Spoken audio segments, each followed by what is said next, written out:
That's my good news. जब पूरी दुनिया वेस्ट एशिया के तनाव, तेल की कीमतों और गैस सिलेंडरों की बढ़ती लागत को लेकर चिंतित है, तब महाराष्ट्र के कोल्हापुर जिले के एक छोटे से गांव में रहने वाला फरकटे परिवार बिना किसी डर और भागदौड़ के अपनी रसोई चला रहा है। यहाँ न एलपीजी सिलेंडर की लाइन है, न बिजली के महंगे बिल की चिंता और न ही धुएं से भरा लकड़ी का चूल्हा। उनके घर के पीछे बना एक छोटा सा बायोगैस प्लांट ही उनकी असली ताकत बन चुका है। सुवर्णा और संजय फरकटे पिछले 3 साल से इसी बायोगैस यूनिट के सहारे अपना पूरा घर चला रहे हैं। गोबर, रसोई का जैविक कचरा और टॉयलेट वेस्ट इन प्लांट में डाला जाता है, जिससे बनने वाली गैस सीधे पाइप के जरिए रसोई तक पहुंचती है। यही गैस खाना बनाने से लेकर पानी गर्म करने तक हर काम में इस्तेमाल होती है। सबसे दिलचस्प बात यह है कि यह बदलाव सिर्फ एक परिवार तक सीमित नहीं है। कागल तहसील के फरकटेवाड़ी गांव में करीब 200 घरों में बायोगैस यूनिट लगे हुए हैं। कोल्हापुर जिले के 12 गांव ऐसे हैं जहां लगभग हर घर में बायोगैस का इस्तेमाल हो रहा है। महंगाई और गैस संकट के दौर में यह मॉडल अब लोगों के लिए प्रेरणा बनता जा रहा है। हालांकि बारिश के मौसम में तापमान कम होने से गैस बनने की प्रक्रिया धीमी पड़ जाती है, इसलिए गांव वाले बैकअप के तौर पर उपले भी तैयार रखते हैं। करीब 35 से 40 हजार रुपए की लागत वाला यह बायोगैस प्लांट 20 साल तक काम करता है। सरकार की ओर से सब्सिडी भी दी जाती है, जिससे ग्रामीणों को बड़ी राहत मिलती है। कोल्हापुर की यह पहल सिर्फ एक तकनीक नहीं बल्कि आत्मनिर्भर भारत की एक ऐसी तस्वीर है, जहां गांव खुद अपनी ऊर्जा बना रहे हैं और दुनिया को टिकाऊ भविष्य का रास्ता दिखा रहे हैं। दोस्तों, गुड न्यूज में आगे बढ़ते हैं। भोपाल के रहने वाले धर्मेंद्र रोहर ने कभी सोचा भी नहीं था कि दादाजी से सीखी गई छोटी सी कला एक दिन उनकी पहचान बन जाएगी। बचपन में जब दूसरे बच्चे खेलते थे, तब धर्मेंद्र घंटों बैठकर बांस को आकार लेते देखा करते थे। धीरे धीरे वही कला उनकी जिंदगी का मकसद बन गई। आज लोग उन्हें बम्बू मैन ऑफ भोपाल के नाम से जानते हैं। उनके हाथों से बनी बांस की चिड़िया इतनी जीवंत लगती है कि पहली नजर में कोई भी धोखा खा जाए। पतले बांस को तराशकर धागों और तारों की मदद से वह ऐसी आकृति तैयार करते हैं जिसमें प्रकृति की खूबसूरती झलकती है। एक चिड़िया को तैयार करने में करीब 2 घंटे लगते हैं और पूरे दिन में मुश्किल से 2 ही बन पाती है। लेकिन धर्मेंद्र के लिए यह सिर्फ कला नहीं बल्कि धैर्य और समर्पण की मिसाल है। उनके हाथों पर पड़े निशान इस बात की गवाही देते हैं कि सफलता का रास्ता मेहनत से होकर गुजरता है। इस पारंपरिक कला को जीवित रखने और समाज में नई पहचान दिलाने के लिए उन्हें मुख्यमंत्री अवार्ड से भी सम्मानित किया जा चुका है। मगर धर्मेंद्र कहते हैं असली खुशी उन्हें तब मिलती है जब उनके सिखाए लोग अपने पैर पर खड़े होते हैं। धर्मेंद्र ने इस कला को सिर्फ खुद तक सीमित नहीं रखा बल्कि समाज बदलने का जरिया बनाया। वह बेरोजगार युवाओं को, हाउस वाइव्स को अपनी वर्कशॉप में बांस से सजावटी चीजें बनाना सिखाते हैं। एक छात्रा ने मुस्कुराते हुए कहा, पहले मैं सिर्फ गृहिणी थी, लेकिन अब मेरी अपनी पहचान है। यही बदलाव धर्मेंद्र की सबसे बड़ी कमाई है। प्लास्टिक और मशीनों के दौर में उनकी यह इको फ्रेंडली कला न सिर्फ पर्यावरण बचा रही है, बल्कि मध्य प्रदेश की जनजातीय विरासत को भी नई पीढ़ी तक पहुंचा रही है। धर्मेंद्र का मानना है कि अगर हुनर को सही दिशा मिले तो वह जिंदगी बदल सकता है। गुड न्यूज में दोस्तों अब आगे बढ़ते हैं और भारत में एक नया प्रयोग होने जा रहा है। भारत अब अंतरिक्ष क्षेत्र में सिर्फ सरकारी एजेंसियों तक सीमित नहीं रहना चाहता, बल्कि युवाओं और निजी कंपनियों को भी इस मिशन का हिस्सा बना रहा है।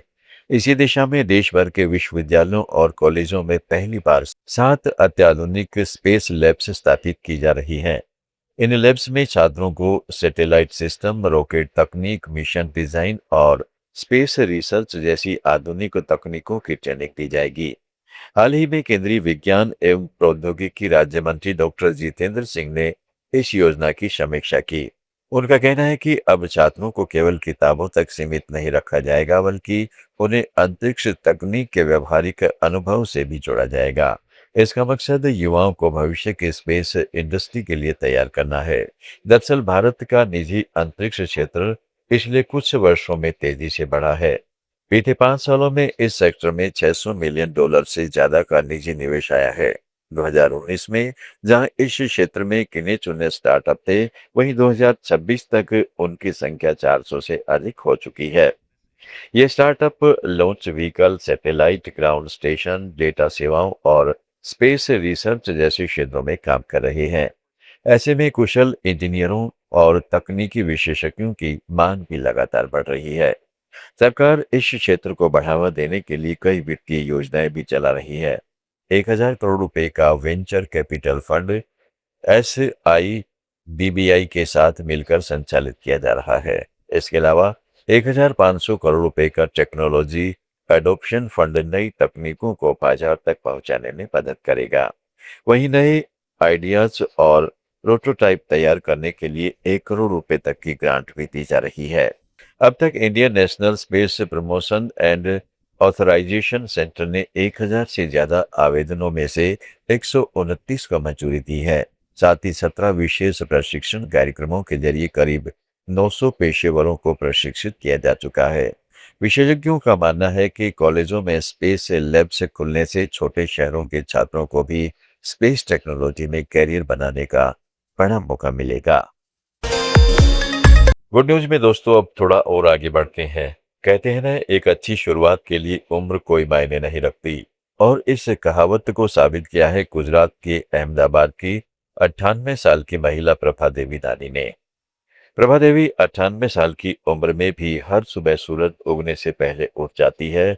जहां इस उम्र में लोग आराम की जिंदगी चुनते हैं, वहीं प्रभा देवी अपनी रसोई में पूरे उत्साह के साथ दिन की शुरुआत करती है। प्रभा देवी उसी दृढ़ संकल्प के साथ आज भी अपनी रसोई में कदम रखती है, जिसने दशकों पहले उन्हें जुनून के साथ जीवन जीने का फैसला दिया। प्रभा देवी कहती है, मैं 98 साल की होने के बाद भी अब तक जवान हूँ। जब तक जिंदा हूँ और अपने बच्चों के लिए खाना बनाती रहूंगी।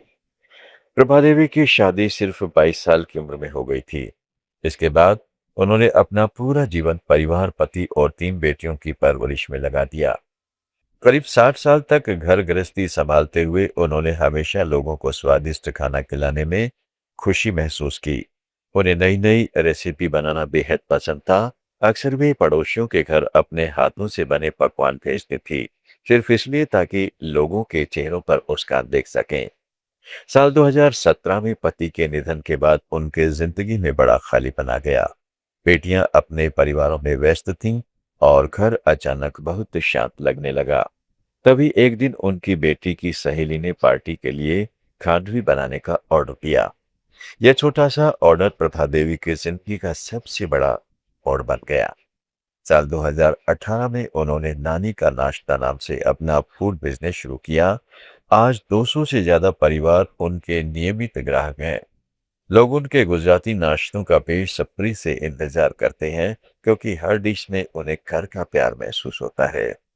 सबसे खास बात यह है कि 98 साल की उम्र में भी प्रभा देवी हर ऑर्डर खुद चेक करती हैं।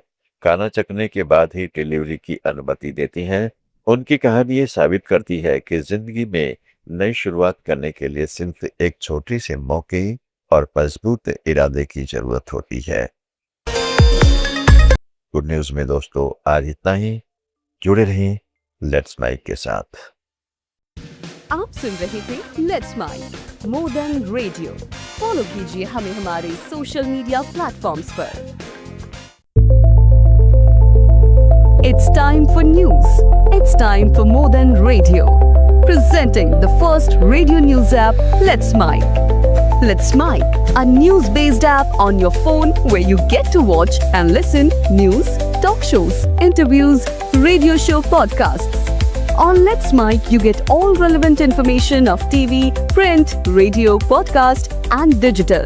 Let's Mic talks about every segment of life.